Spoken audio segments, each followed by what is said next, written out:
For 7 years, I paid every single one of my parents' bills. The hydro, the internet, the property taxes on a house I didn't even live in.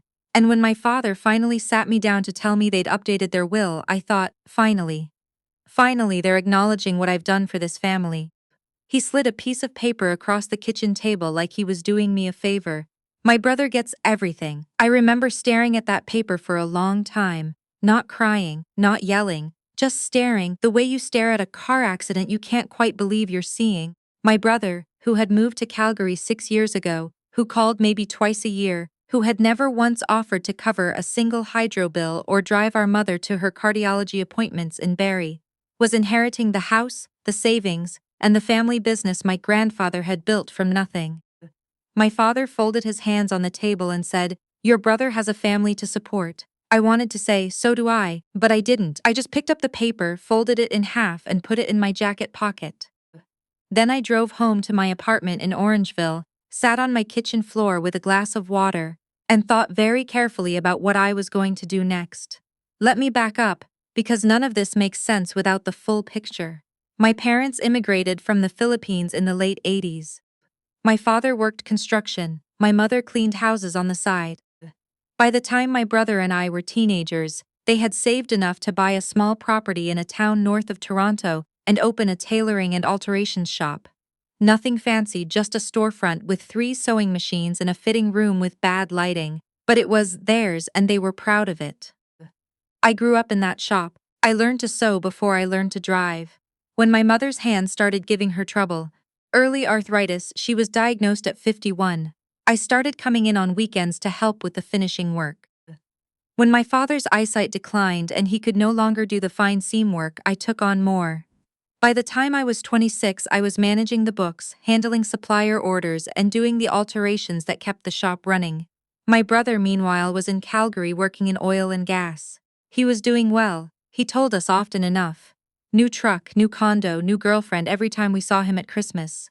He'd pat my father on the shoulder and say the shop was such a cool little thing they had going, and my parents would beam at him like he'd just handed them the moon.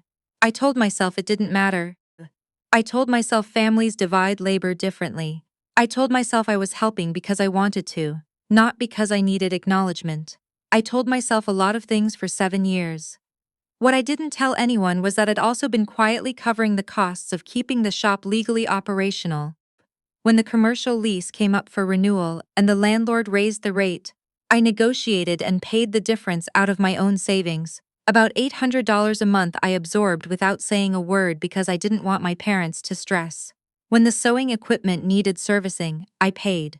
When my mother needed a new prescription and her benefits hadn't kicked in, I paid. When my father wanted to upgrade the shop's signage to attract younger clients, I paid.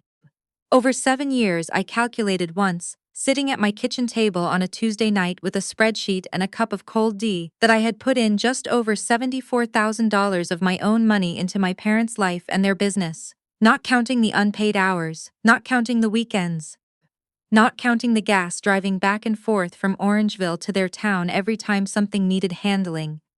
$74,000, and my brother was getting everything. After I left my parents' house that evening with the will summary folded in my pocket, I didn't call anyone. I didn't post anything. I went home, I slept poorly, and in the morning I called my accountant.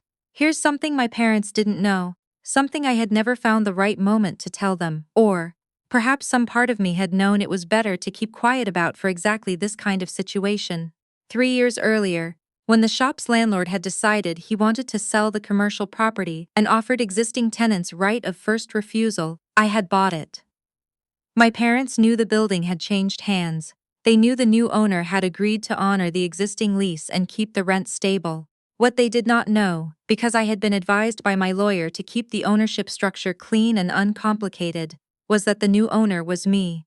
I had used money I'd saved working 2 jobs in my mid-20s, a small inheritance from my maternal grandmother that my parents had forgotten about, and a mortgage I qualified for on my own through my bank. The property was registered in my name. I had a deed. I had a mortgage statement. I had 3 years of property tax receipts with my name on them. My parents' tailoring shop operated in a building they believed belonged to a numbered company. It belonged to me. I want to be clear, I had not bought it as a trap. I had bought it because I was terrified of what would happen to my parents if the landlord sold to a developer and they were pushed out. The commercial real estate market in that part of Ontario was moving fast. I bought it to protect them. I kept it quiet because I knew my father, a proud man in ways that often worked against him, would feel uncomfortable knowing his daughter was his landlord. But sitting in my accountant's office the morning after reading that will, I felt something shift very quietly inside me. I had been paying to protect something that was being handed to someone who had contributed nothing to it. My accountant is a practical woman. She looked at the numbers I laid out, looked at the property documents, looked at the will summary and said, "You understand what your options are here." I said I did. She said, "The lease your parents have with your numbered company comes up for renewal in 4 months." I said I knew that too. She didn't tell me what to do. She just slid a notepad across the desk and said, "Write down what outcome you actually want. Not what you think you should want. What you actually want." I sat there for a long moment. Then I wrote, "I want them to understand what they've taken for granted, and I want to stop losing money on people who don't see me." She read it, nodded, and said, "Then let's talk about your legal obligations as a property owner." For the next 4 months, I said nothing to my family. Christmas came. My brother flew in from Calgary, brought expensive wine, sat at the head of the table like he'd always lived there. My father made a toast about family legacy. My brother looked moved, my mother cried a little. I ate my food and smiled at the right moments and drove home in the dark. In January, I sent the lease renewal notice through my property management company, the same, numbered company name that had always appeared on the correspondence. The notice stated that the lease would not be renewed under the existing terms. The new lease rate reflected current market value for commercial property in the area. The new rate was $3,400 a month. They had been paying $1,800. My father called me 3 days later, not to ask if I knew anything about it. He had no idea I had anything to do with it. He called because he was panicking, and I was the person he called when he was panicking. "The new landlord has gone crazy," he said. $3,400. "We cannot afford this, the shop will have to close." I asked him what he planned to do. He said he was going to call my brother, see if he could help with the finances. That sounds like a good idea. My brother, as it turned out, could not help. He had a mortgage on his Calgary condo, a car payment, and what he described to my father as a lot going on right now. He offered to make some calls to look into things. Nothing came of it. My parents went back to the property management company and asked to negotiate.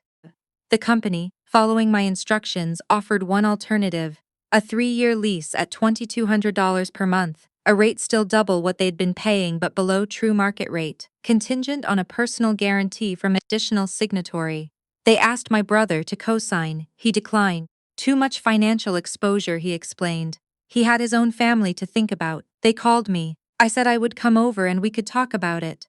I drove to their house on a Thursday evening in February. My mother had made sinigang. The kitchen smelled the way it always did.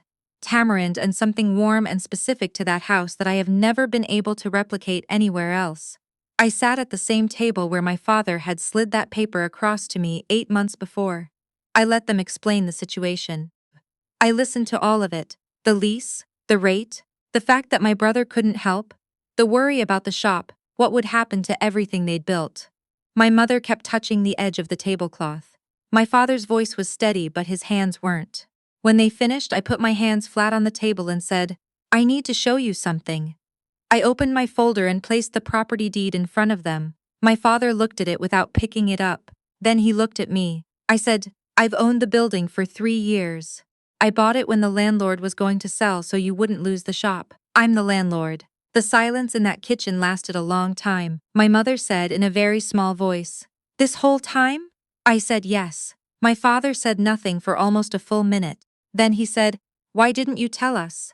I said, "Because I didn't want you to feel uncomfortable, and because I trusted that the family would recognize what I was contributing." He knew what I was referring to. He looked down at the table. I said, "I've put $74,000 into this family over 7 years. Into the shop, into the house bills, into keeping things running quietly so neither of you had to worry, and 4 months ago you showed me a will that leaves everything to my brother." I kept my voice level. "I'm not asking you to explain it. I just need you to understand what you were asking me to co-sign on. You were asking me to guarantee a lease on my own building. My mother started crying. Not loudly, just the quiet kind, the kind that happens when something lands, my father said. We thought, your brother has children. A family, I said. I know what you thought, and I need you to know what I've been carrying. I didn't yell. I didn't make ultimatums. I left them the deed to look at and I drove home. What happened over the next 6 weeks was not dramatic in the way that people expect these things to be dramatic. There was no big confrontation, no screaming, no scene at a family dinner. There were phone calls, some of them difficult. My mother called me twice, once to cry and once to apologize. A real apology, the kind that doesn't try to explain itself into a corner. My father called once, and he didn't apologize exactly, but he said, I didn't see what I should have seen. And from my father, who had never once in my memory admitted to being wrong about anything, that was significant. My brother called once. He was calm and polite in that particular way. That means someone is trying to manage a situation they feel threatened by. He said he hoped this wasn't going to become a whole thing. I said I didn't know what he meant. He said he just hoped the family could stay together through this. I said I hoped so too, and then I said, I'd be interested to know when you plan to start contributing. He didn't have an answer for that. We ended the call without either of us saying anything useful. The will, as it turned out, could be updated. My parents met with their estate lawyer in March. I was not in that meeting and I didn't ask to be. What I know is that when the new documents were drafted, the distribution had changed. Not to punish my brother, but to reflect something closer to reality. But here's what I want to say, because it matters more than the will or the building or any of the numbers. None of this was what I actually wanted. What I wanted, what I had wanted for 7 years without being able to articulate it, was to be seen. To have someone in my family look at what I was doing and say, without being prompted, without a crisis forcing the conversation, I see you. I know what this costs you. You matter here. I didn't get that on a Thursday evening in February because my father was generous or enlightened, or because my mother had always privately known. I got it because I owned the building. I got it because a lease renewal made it impossible to keep not seeing me. I think about that sometimes. About how long I would have kept going, quietly absorbing the cost, if that property had never come up for sale. I don't know the answer. I'd like to think I would have had the conversations eventually, with or without leverage. But I'm not sure I believe that. What I know is this. I stopped paying their bills in January of that year, not as a punishment, just because I finally understood that what I had thought was love expressed through action had become something else over time. It had become an arrangement. And I had agreed to that arrangement without anyone ever asking me to, without anyone ever acknowledging what it was, and certainly without anyone thinking about what I might need in return. The shop is still open. My parents manage it with reduced hours now, and they've hired a part-time seamstress to cover the volume I used to handle.